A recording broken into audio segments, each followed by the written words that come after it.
नोटाबंदीच्या निर्णयाचा आजचा तब्बल 50वा दिवस आहे। आज मोदींच्या कॅबिनेट बैठकीत जुन्या नोटांसंदर्भात मोठा निर्णय होण्याची शक्यता आहे। प्रमाणापेक्षा जास्त जुन्या नोटा आढळल्यास दंडात्मक कारवाई होण्याचीही शक्यता आहे। 30 डिसेंबर नंतर 1000 आणि 500च्या जुन्या नोटा जवळ बाळगणं तुम्हाला महागात पडू शकतं।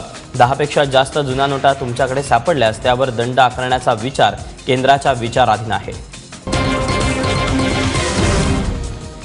नवी मुंबईतल्या खारघरमध्ये 45 लाखांच्या नव्या नोटा जप्त करण्यात आल्या। खारघर पोलिसांनी ही कारवाई केली। खारघरमधील प्रथमेश अपार्टमेंटमध्ये 12% कमिशनवर जुन्या नोटा बदलून दिल्या जात असल्याची माहिती पोलिसांना मिळाली होती। त्यानंतर पोलिसांनी आपला माणूस पाठवून ही कारवाई केली। या प्रकरणी पोलिसांनी 5 जणांना ताब्यात घेतले। यामध्ये जयदास तेलवणे, सुरेश पाठक, इक्बाल पटेल, महेश पटेल, जुबेर पटेल यांचा समावेश आहे। नोटाबंदीवरून लोकांचे हाल होत असताना उद्धव ठाकरेंनी पुन्हा एकदा मोदी सरकारवर जोरदार टीका केली। मोदी म्हणाले होते 50 दिवस मला द्या नाहीतर चापका ना फोडा। आता 30 तारखेला 50 दिवस पूर्ण होत आहेत, मग करायचा का 31 की नाही असं म्हणत उद्धव ठाकरेंनी मोदींवर निशाणा साधला। काल परवाची गोष्ट जे शिवस्मारकाचं काय भूमिपूजन जलपूजन झालं, त्या सभेमध्ये आपले पंतप्रधान जे काही बोलले ते ऐकल्यानंतर मला असं वाटतं की बाबा या सगळ्या गोष्टीला काही शेवट आहे की नाही। कारण नोटाबंदीचा त्यांनी निर्णय जाहीर केला, मला कल्पना नाही तुमच्या इकडे नोटाबंदीचा त्रास सर्वसामान्य होते की काय।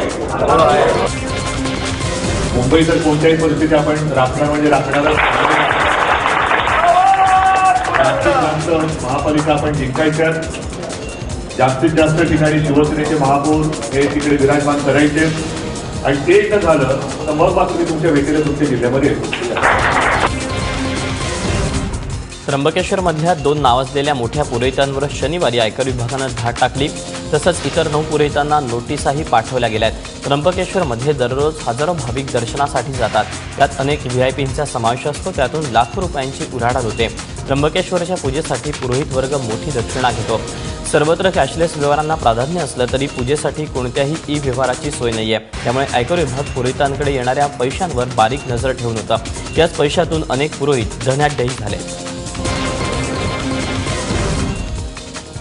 नोटाबंदीच्या निर्णयामुळे काळा पैसा आणि भ्रष्टाचारावर निर्बंध आलेला नाही। नोटाबंदीमुळे शेतकरी आणि गरिबांचे मात्र हाल होत आहेत। दुसरीकडे दहशतवादी हल्लेही थांबू शकलेले नाहीत। त्यामुळे नोटाबंदीचा निर्णय पूर्णपणे फसल्याचं दिसते, अशी टीका काँग्रेसचे उपाध्यक्ष राहुल गांधी यांनी केली आहे। नरेंद्र मोदी जी ने कहा था कि 30 तारीख को सब कुछ ठीक हो जाएगा।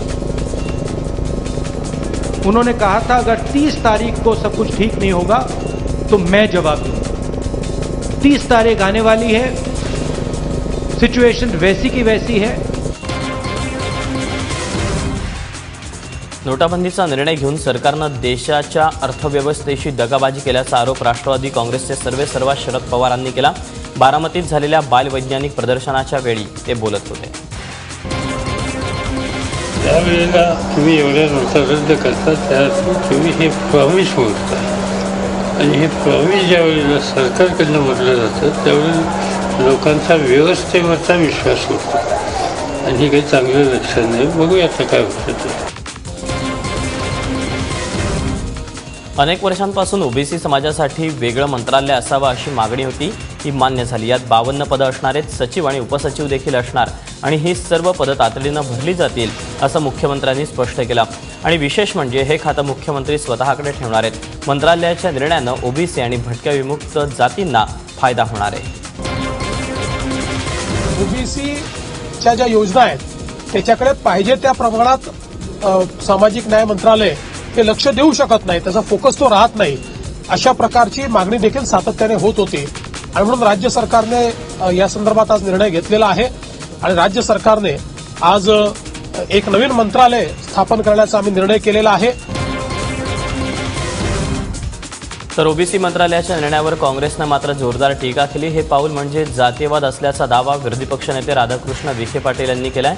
तर दुसरीकडे राष्ट्रवादीनं मात्र या निर्णयाचं स्वागत केलं आहे। पुण्यात होणाऱ्या सनबर्न फेस्टिवलच्या विरोधात हायकोर्टात याचिका दाखल करण्यात आली। ज्या जागेवर सनबर्न फेस्टिवल होणार आहे त्या जागेचे मालक दत्तात्रय पासलकर यांनी हायकोर्टात याचिका दाखल केली। कोर्टानं अजूनही सर्व परवानग्या दिल्या नसल्याची सरकारी वकिलांनी माहिती दिली, मात्र आयोजकांनी सर्व परवानग्या दिल्याचा दावा केलाय। या संदर्भातली सर्व कागदपत्र आज सादर करण्याचे आदेश हायकोर्टाने दिलेत। आज दुपारी 12 पासून सनबर्न फेस्टिवलला सुरुवात होते। सनातन संस्थेनं या फेस्टिवलला विरोध केलाय, तर वन विभागाच्या जमिनीवर कोणत्याही प्रकारचा फेस्टिवल होऊ देणार नसल्याचं वनमंत्री सुधीर मुनगंटीवारांनी स्पष्ट केलं।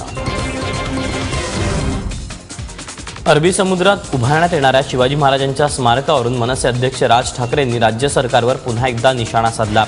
पांडवलेणीच्या पायथ्याशी उभारण्यात आलेल्या महाराष्ट्रातल्या सर्वात उंच अशा 100 फुटी कारंजाचं आणि बॉटॅनिकल गार्डनमधल्या लेझर शोसह इतर विकास कामांचा लोकार्पण सोहळा मोठ्या दिमाखात पार पडला। यावेळी राज ठाकरे बोलत होते। दरम्यान अभिनेते नाना पाटेकर यांनी राज ठाकरे यांचं तोंड भरून कौतुक केलं। बाळासाहेबांच्या नावाचं स्मारक देखील तिथे, कारण माझा स्मारकाच्या माझ्या कल्पना वेगळ्या असतात। पुतळा म्हणजे स्मारक नव्हे, तर त्या माणसाचं नाव घेतल्यानंतर तिथे त्या वास्तूत गेल्यावरती असं वाटलं पाहिजे की नाही, हे खरं स्मारक आहे। राजसाहेब वगैरे मिळत नाही, मी राजा म्हणतो।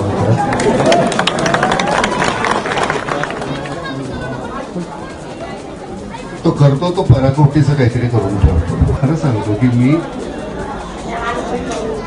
म्हणजे कुठल्याच शहरामध्ये असं काही पाहिलेलं नाही।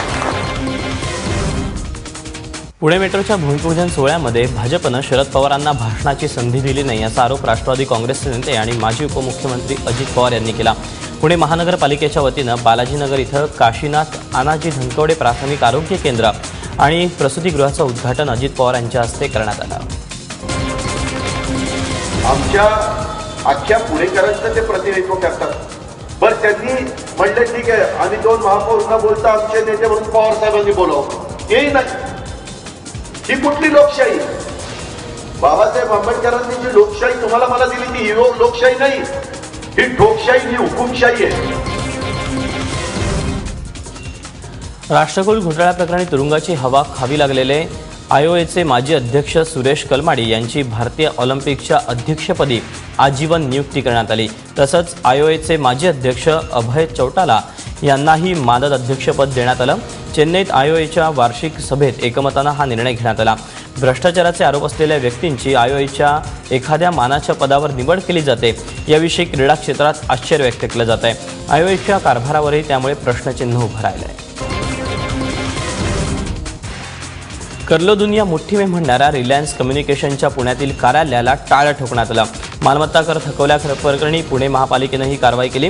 रिलायन्स कम्युनिकेशन कंपनीनं 84 कोटींचा कर थकवल्याची माहिती मिळते। वारंवार नोटीस पाठवूनही कंपनीनं कर न भरल्यानं पालिकेनं कारवाईचा बडगा उगारला। रिलायन्स कम्युनिकेशन प्रमाणेच एनसेट टेलिकॉम इन्फ्रास्ट्रक्चर कंपनीवरही कर थकवल्याप्रकरणी महापालिकेनं कारवाई केली आहे। गडचिरोलीत एटापल्लीतल्या लोह प्रकल्पावर नक्षल्यांनी जाळपोळ केल्यानंतर आता या प्रकल्पाला सुरक्षा दिली जाणार आहे। केंद्रीय गृहराज्यमंत्री हंसराज अहिर यांनी ही घोषणा केली। लोह प्रकल्पासाठी वाहतूक करणारे 75 ट्रक जाळपोळ काही दिवसांपूर्वी याची झाली होती अशी माहिती कळते। यासोबतच गेल्या 3 महिन्यांपासून सुरजागड डोंगरावर मुंबईतील लँड अँड मेटल कंपनीनं उत्खनन केलं होतं। दरम्यान आत्ताच एक महत्त्वाची बातमी येते। मुंबई पश्चिम रेल्वेची वाहतूक विस्कळीत झाल्याचं कळतंय। वांद्रे माहीम दरम्यान तांत्रिक बिघाड झाल्यानं ही वाहतूक विस्कळीत झाल्याचं कळतंय। सुमारे 15 ते 20 मिनिटं ही लोकल सेवा उशिरानं सुरू आहे। खरं तर कधी पश्चिम रेल्वे तर कधी मध्य रेल्वे या दोन्हीकडे वारंवार असे बिघाड होतच असतात आणि आता पश्चिम रेल्वेची वाहतूक विस्कळीत झाल्याची माहिती मिळते।